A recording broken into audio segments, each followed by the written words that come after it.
So when my wife and I purchased our first house in Key West, we couldn't have been more excited. However, there are some things that we wish we knew prior to purchasing our house. In this video, we're going to discuss some of those things. Also, some areas that you might want to stay away from and houses that you might want to be cautious of.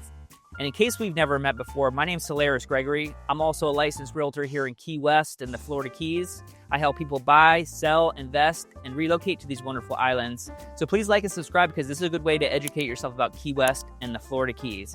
Now, my wife Marcella, my daughter Venice, and our puppy Honey, we were all born and raised here, and we absolutely love this island lifestyle. Also, reach out to me anytime, day or night. I'll be happy to answer any questions.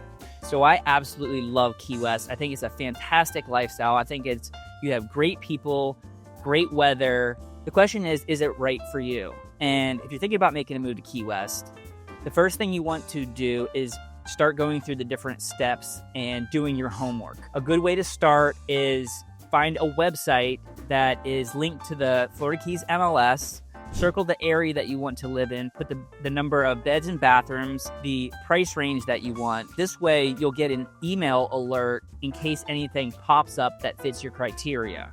You can use my website, which is propertieskeywest.com. When you register on there, please give me a call and I'll make sure it's set up correctly. This way, you're not getting properties that don't fit your criteria because you don't want your email getting jammed up. And then we can also set when you receive them, like once a day, once a week, twice a week, that sort of thing. Also, once you start thinking about moving to Key West, contact a local realtor that has sales because you don't want to get into a situation with one of the most important purchases of your entire life with someone that doesn't know what they're doing. Just because they have their license doesn't mean they know what they're doing. It's very important to contact a local realtor that really knows the market, and it helps that they have relationships with a lot of the other realtors because when I submit an offer, the other realtor knows who I am usually, and they take my offer more seriously. I've gotten into situations where my offer was lower than someone else's, and they decided to go with mine because they know me and my track record, and they take me very seriously. Also, when you're working with a realtor like me that has a really good track record, I don't need to sell you the house. Therefore, I'm not going to pressure you into buying the house because I don't need that sale in order to survive. And if you're thinking about coming into town, please call me ahead of time and I can set up showings. And I think it's really important to check out a lot of houses, even in areas that you wouldn't normally check out, because once you get into the house or the neighborhood, you might realize that that might be the best fit for you. Also, I would avoid third-party websites such as Zillow, Realtor.com, and Redfin, because when you contact agents through there, you're always getting a buyer's agent. I advertise on there, and sometimes I'll show up for a Zillow appointment, and they say, oh, you're just the realtor I was looking for anyway because I watch your YouTube channel, and it's better just to contact me directly. And I have no problem with you contacting me anytime if you're just even browsing, because I get tons of buyers that end up buying houses with me and many that don't. And I have no problem with that. It's just part of the job.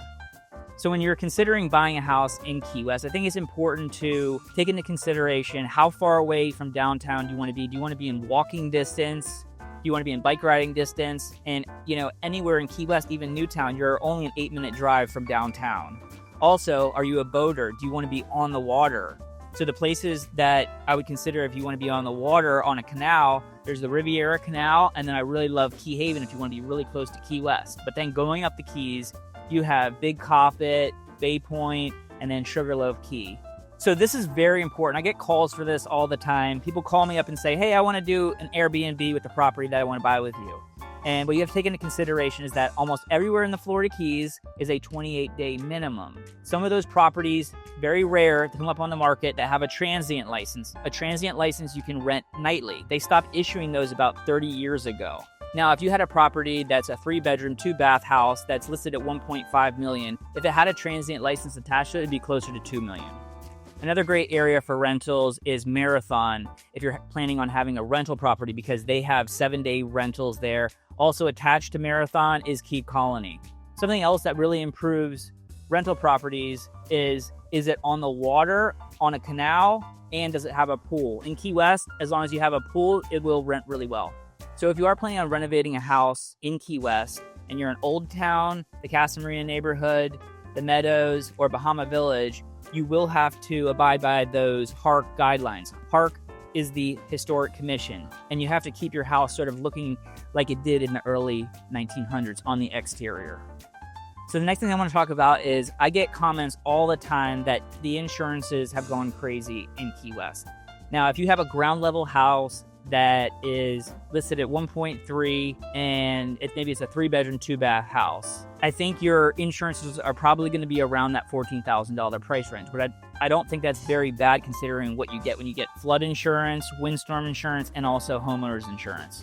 Now, your flood insurance obviously covers flooding. Your windstorm is for the hurricanes, and then your homeowners is your liability, fire, and theft. If you're looking for a very low maintenance property, you may want to take into consideration a condo. However, when you look at the condo fees, a lot of times the building insurance, which will also include your flood and hurricane insurance, is included in those condo fees. Also, you will be required to purchase your own walls-in insurance, and that will cover your furniture and appliances. When you're looking in Key West of the Florida Keys, when you go by price per square foot, it's really hard to determine the value of a house because not all square footage is created equal, because a lot of the houses have had great upgrades. You don't have these major developments like you would in Tampa or St. Pete sort of areas.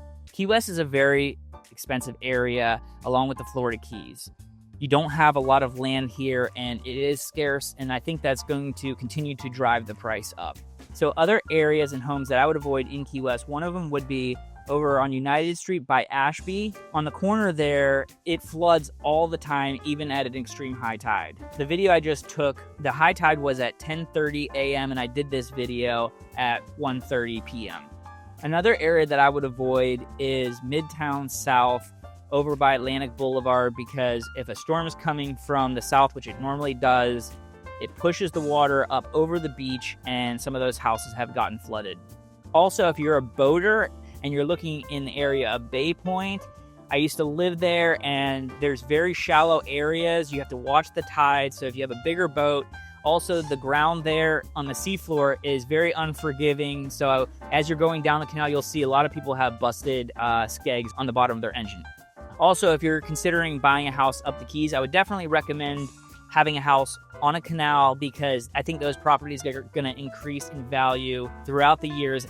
And also, if you are planning on getting a house on a canal and you're planning on having a boat, some of those houses, or when you're getting out to the ocean, they have bridges, so you want to take that into consideration, the height of it, and will you be able to get your boat out into the open water. And if you're buying a house up the Keys, I would definitely recommend buying a house that's on stilts so you don't have to worry about flooding.